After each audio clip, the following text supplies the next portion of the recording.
Welcome and thank you for tuning in to our online special edition of Pumps and Politics. Now today we have a very special guest that we will be interviewing. He is running for District 2 Council of North Nashville, if you didn't know what that was. Now, Mr. Bobby Stockard is here. Now, if you don't know about Mr. Stockard, he is originally from North Nashville. He grew up there. He raised his 6 kids there. So he knows all about what this part of Nashville needs, what it consists of, and how to run it. So, Mr. Stockard, I want to thank you so much for coming in today and speaking with us. How are you? I'm doing fine, and good evening, and thank you so much for inviting me to your program. No problem. It is a pleasure. So, we're going to just jump on right into this. And, what made you decide to run for city council? That was a lady who is a neighbor of the Haynes Manor Neighborhood Association who approached me at an alumni breakfast and asked me if I would run for city council. And I told her I was not interested in doing that, that is a lot of work. And she was telling me that we need somebody like you who we can trust. So I began to come to the neighborhood association meetings, and next thing I knew, there was an issue in the neighborhood dealing with the rock quarry, and then 23 months ago, I started getting involved, and here I am. So you mentioned the quarry. Go into a little detail about that, just in case people don't know what you're talking about.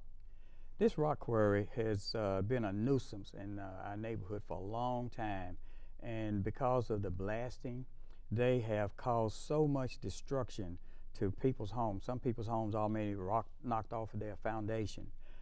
The house that I live in, my parents built in 1963 when I was about 15 years old. I've been living in the district for at least 50 years or more. And my house has sustained so much damage. The brick has been cracked on the outside of the house. My ceiling inside of my garage has collapsed completely. There was an article in the Tennessean last March that was done on me in opposition to the rock quarry and the damage it has sustained in my house. All inside of 2 or 3 of my bedrooms, I have cracks in the ceilings, and my back porch and back door is offset. It would not actually close and tight like it should.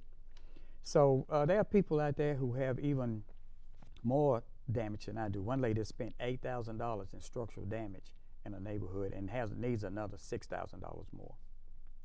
So it looks like you basically can vouch because you're going through it, same way as residents, which I think shows that you're in the community.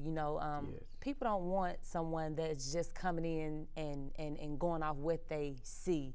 In order to understand something, you have to been and gone through it. Absolutely. So I kind of think that's a plus for you. And basically on that, that's kind of what makes you different. But what else makes you different from the other candidate? My family has always been a servant, all the way from my grandfather. We've always been involved with our community. We've always been able to do things. I'm involved with volunteering at 2 schools in my district. Been doing it for 10 years. I went to have lunch with a granddaughter of mine who started at Robert E. Lillard, and the next thing I know, I was coming back 2 days a week volunteering. I've been doing that for the last 10 years. Didn't even know you was just doing it. and of course I have other relatives. I have great nieces and nephews and cousins, but I mentor a lot of our young men who don't have the presence of a man, and they really respect me. Right. Now, with you doing that, your wife, how does she play a part in your role? My wife is very supportive of me. She's low-key. She doesn't get involved. She doesn't get in my way, but she's always encouraging and always there for me. Right. So describe to our audience your spirit and character for District 2, and how do you plan to preserve that? What I really want to do for District 2 is I want to bring District 2 together. District 2 is kind of like in 3 parts. There's a part that's down in Metro Center. They're dealing with the issues of gentrification.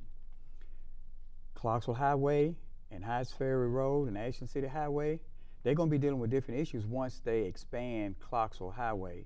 They're going to be bringing those cranes out. Right. And that's going to cause for a lot of economic development.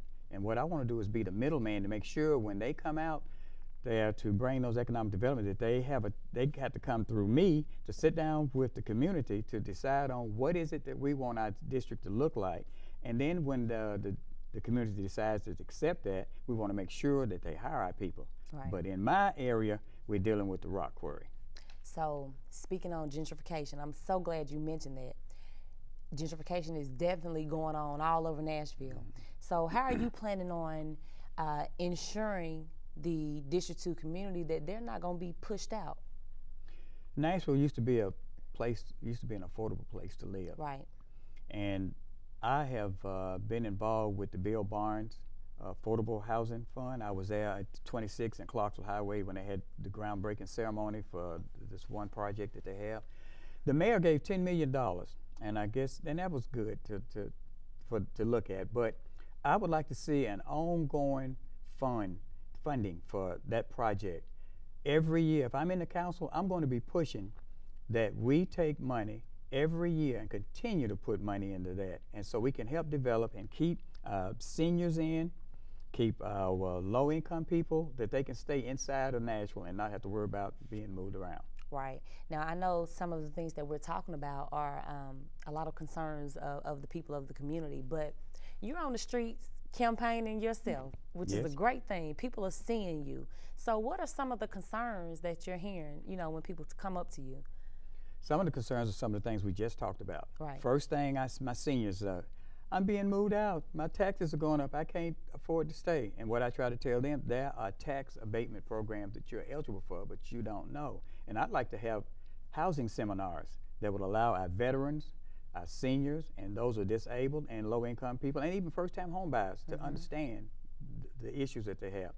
Some of the other issues that are really hot is the rock quarry. Anybody that lives on my side of town, that really gets their attention. Right.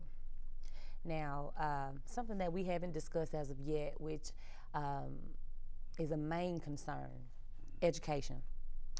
How can the people of the community, you know, ensure that you're going to be behind them when it comes to the education of our children? Now, when you think of North Nashville and the school system and compare that to the school system maybe of out there by Green Hills, big difference. Absolutely.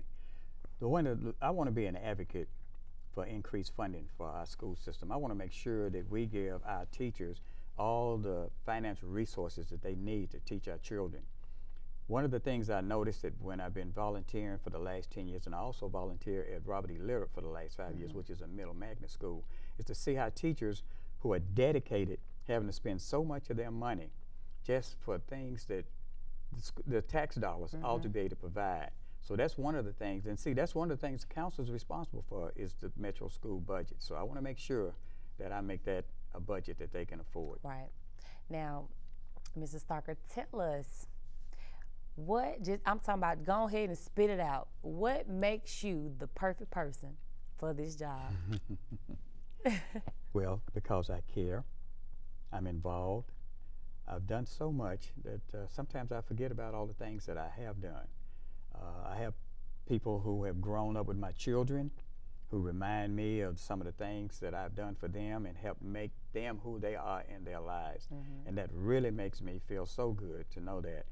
But I don't think you can find anybody else who will be as dedicated, experienced, knowledgeable, patient, with wisdom and fortitude to put forth to be the councilman in District 2. Right. Okay, so on Pumps and Politics radio show, the host on there, they always do a little section with the guests that kind of lets the community just get a more kind of personal outlook on you. So I'm gonna ask you just a couple questions, and I want you, the first thing that comes to your mind, give it to us. Okay. Favorite food? Hot chicken. From where? Princess. Okay, Princess. What if we asked your wife, what does your husband do that you just can't stand? When I leave something on the kitchen table, a cup or a plate, and if I don't remove it, and even though I'm planning on coming back, next thing I know, it's in the sink or in the trash. She like that about the whole house, right? No, just the kitchen. That's her home. You gotta understand. I know. Okay. Okay. Now I know that you went to TSU for a while. Mm-hmm. You then graduated. Graduated from the University of Tennessee, correct? That's correct. Now TSU has a big section about farming and food, healthy foods, Yes. which North Nashville, that community needs. How can your position play a part in that? There once again, I think it's important that we start getting in the neighborhoods and have these seminars where we can let people know what's out there and connect with Tennessee and our state. Well, I say Tennessee, that's what it was when I went to school. Right. But TSU. And I think we can get together with the agriculture department and see if we can't have some kind of seminars. I don't know where we can hold them, maybe at the North Precinct or somewhere on the campus, so they can get a chance to make people and just aware. educate. Absolutely. Yes. Okay. Well, Mr. Stockard, tell everyone where they could, get information about you, where they can find you, websites, and just information where they could get info on you. Well, you can go to www.stockinyourfuture.org to get the rest of the story, and also on Facebook. Just look for Bobby Stockard on Facebook and become one of my friends, and you can follow me that way as well. And you and Mr. Stockard, everyone, is bringing District 2 together. This is it for our special online edition of Pumps and Politics. We want to thank you for joining us today. Stay tuned for more on additional candidates with Pumps and Politics. I'm Chantell Copeland.